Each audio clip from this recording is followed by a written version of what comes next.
have a pretty good experience with that, good understanding of it. The next thing, as it relates to budget and finance, was an understanding of where the revenue comes from.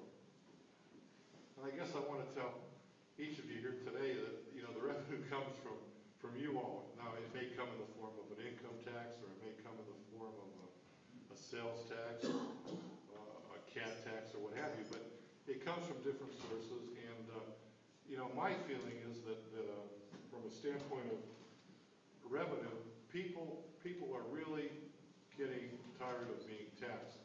I know that I don't know if any of you ever heard this little poem. I got it and I pulled it out because when I talk to a lot of people, they say, well, if you get elected, Kovach, are you going to put a tax on us? And I says, not as far as I'm concerned. And if you may have heard this poem, but somebody sent it to me a couple years ago, and it talks about taxes, and you don't really realize it until you hear it. But it says, tax his land, tax his wage, tax his bed in which he lays. Tax his tractor, tax his mule, teach him taxes is the rule. Tax his cow, tax his goat, tax his pants, tax his coat, tax his ties, tax his shirts, tax his work, tax his dirt. Tax his tobacco, tax his drink, tax him if he tries to think. Tax his booze, tax his fear. If he cries, tax his tears. Tax his bills, tax his gas, tax his notes, tax his cash. Tax him good and let him know that after taxes, he has no dough. If he hollers, tax him more, tax him until he's good and sore. Tax his coffin, tax his grave. Tax the sun in which he lays. Put these words upon his tomb.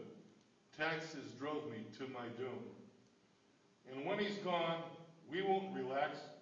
We'll still have that inheritance tax. When I got that, I thought about it, and it's been something that's been a part of my philosophy, that people are taxed too much. A number of people have asked me as I've been out campaigning, yeah, we knew when you were the development director here, you just took all our money. The reason we got problems today because you gave all this tax abatement. I talked to a farmer today, and he told me that, and I said, well, I got to tell you something. We've got some people in the room that were involved in our Community Development Foundation. We never gave any kind of tax abatement, with one exception, and we did that when Whirlpool was going to move a plant, their KitchenAid plant from Kentucky to Ohio. And although I didn't feel good about it at the time, I think in retrospect that was the right thing, because it just made Whirlpool a lot stronger in the community. But everybody in Tall Timbers, no tax abatement. A lot of the other companies we brought in outside of Tall Timbers, no tax abatement. And as a result of that, the investment in the community was able to pay dividends to the community. One of the other issues that relates to the tax abatement issue is Best Buy. Best Buy came to town, and when they came to town, they made a major investment up there, a $45 million investment in the building. And they originally asked for tax abatement, and they said, Toledo's going to give us 50% abatement if we go to Toledo. And I suggested to them, well, look at what Toledo's, at that time, their property taxes were like $82 per thousand of millage, where in Findlay, in the area out by Tall Timbers, it was $43. So, half of 82, is 41. So they were like $2 with 50% abatement. But guess what? They inherited the unions. They inherited a lot of problems. And if anybody reads the Blade, you know the kind of problems are in Toledo. So it really became a no-brainer, and Best Buy decided to come here. The only other thing they really wanted was a road from Tall Timbers, where they're located, out to Interstate 75.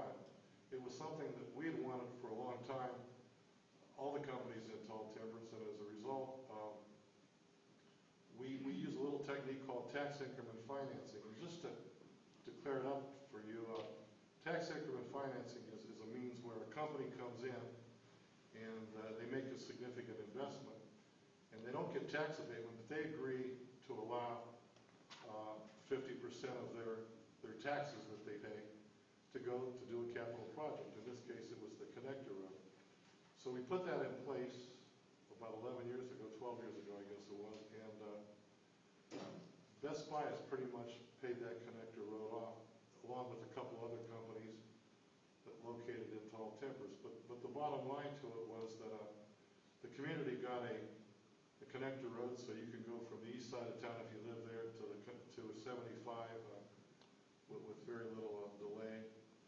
It's enhanced a lot of the companies that are in Tall Timbers, and I don't really believe that. In fact, I know that Lowe's would not have located here had it not been for that connector road. So it was something we put together. It was creative, it was innovative. The schools went along with it, and it didn't cost the taxpayers any money out of their general fund. It was something that was paid for, quite frankly, by Best Buy.